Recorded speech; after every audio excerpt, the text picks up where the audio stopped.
Good evening, everyone. Today was the second of the Michigan Tech Hockey Reunion, or second day of it.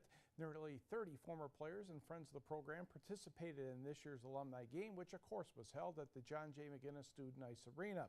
Players from over 7 decades skated in the contest.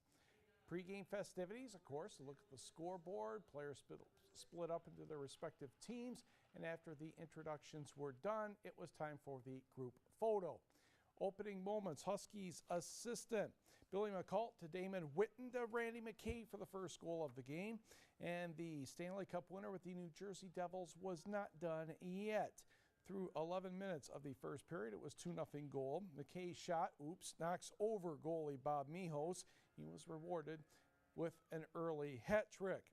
A couple minutes later, with the Golden front 3-0, Hancock's Peter Rouleau looking for Tyler Shalast. He finds John Hartman, and the White is on the board, cutting the deficit to 2 at 3-1.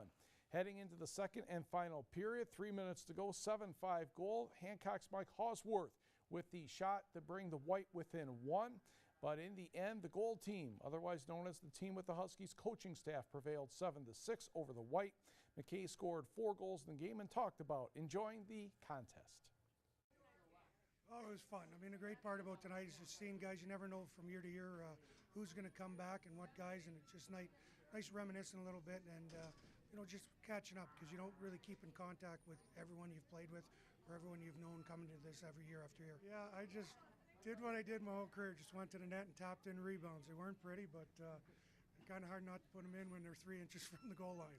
Well, I thought it was a great night. You know, it's always good to get former players, equipment managers, coaches back together and celebrate Michigan Tech hockey and tell some stories and get a little sweat. So I'm really looking forward to the weekend, but it's a good way to start it off tonight.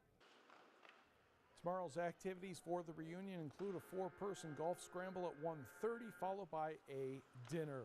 Birdie opportunities are available at the Upper Peninsula Golf Association Championship at Manistee, but not all greens give you an equal chance.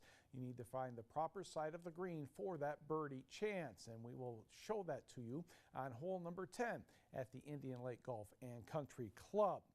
Second shot in the par 4 for Escanaba Scott Lancourt, and he is going to hit the left side of the screen as we're looking at it, and he would 2-putt for par.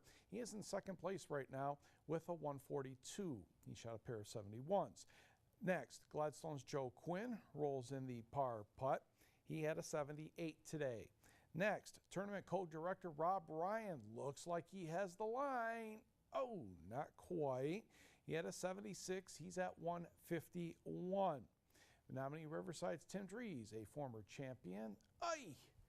Closer to being on the right side of the green, though. He is at 146, so he's certainly in contention. Now, Tom Levine is going to put this one in pretty good shape. And the next thing you're going to know is it's on the right side as I'm looking at it, and he would make birdie. Well, Wanawan's Mark Clements was closer than Levine on his second shot. And yes, that side of the green was providing the birdie opportunities, and we thank you for replacing your divots. Now, the first round leader, Mike Nagy of Manistee, was challenged by Levine and Clements to come up with a shot better than that, and yes, he would. So we had 3 birdies out of that foursome. Nagy is your leader. He had a 73 today. He's at 141. Now let's go to the 9th hole. 5-time champion Scott Erickson of Marquette, Newberry. Didn't look like much of a shot at first, but that's why we keep the camera rolling. Oh, almost put it in for an eagle. We would say pick it up, but he did tap in for birdie. Chad Wester of Marquette, very nicely out of the sand. He is in second place, or no, he is not in second place, I'm sorry. He did make the par, though, at 150.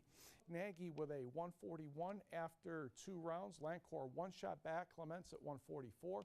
Menominee Riverside's Tim Drees at 146. And Chris Rhodes of Red Fox Run in Gwin, 5th at 148. All kinds of information is available on our website at uppermichigansource.com. I can tell you that the Bears and the Vikings also lost their preseason games tonight. The Tigers and Yankees, well, we can't show the highlights because Miguel Cabrera hit a 2-run homer in the top of the 9th off Mariano Rivera to tie the score at 3. And it's now in the 10th inning, tied at 3. Austin Jackson, a good night at the plate for the Tigers so far, 4 for 5 with 3 doubles. I'm convinced if we get a new quarterback for the Jets, No. We may finally start winning. Geno Smith's already injured.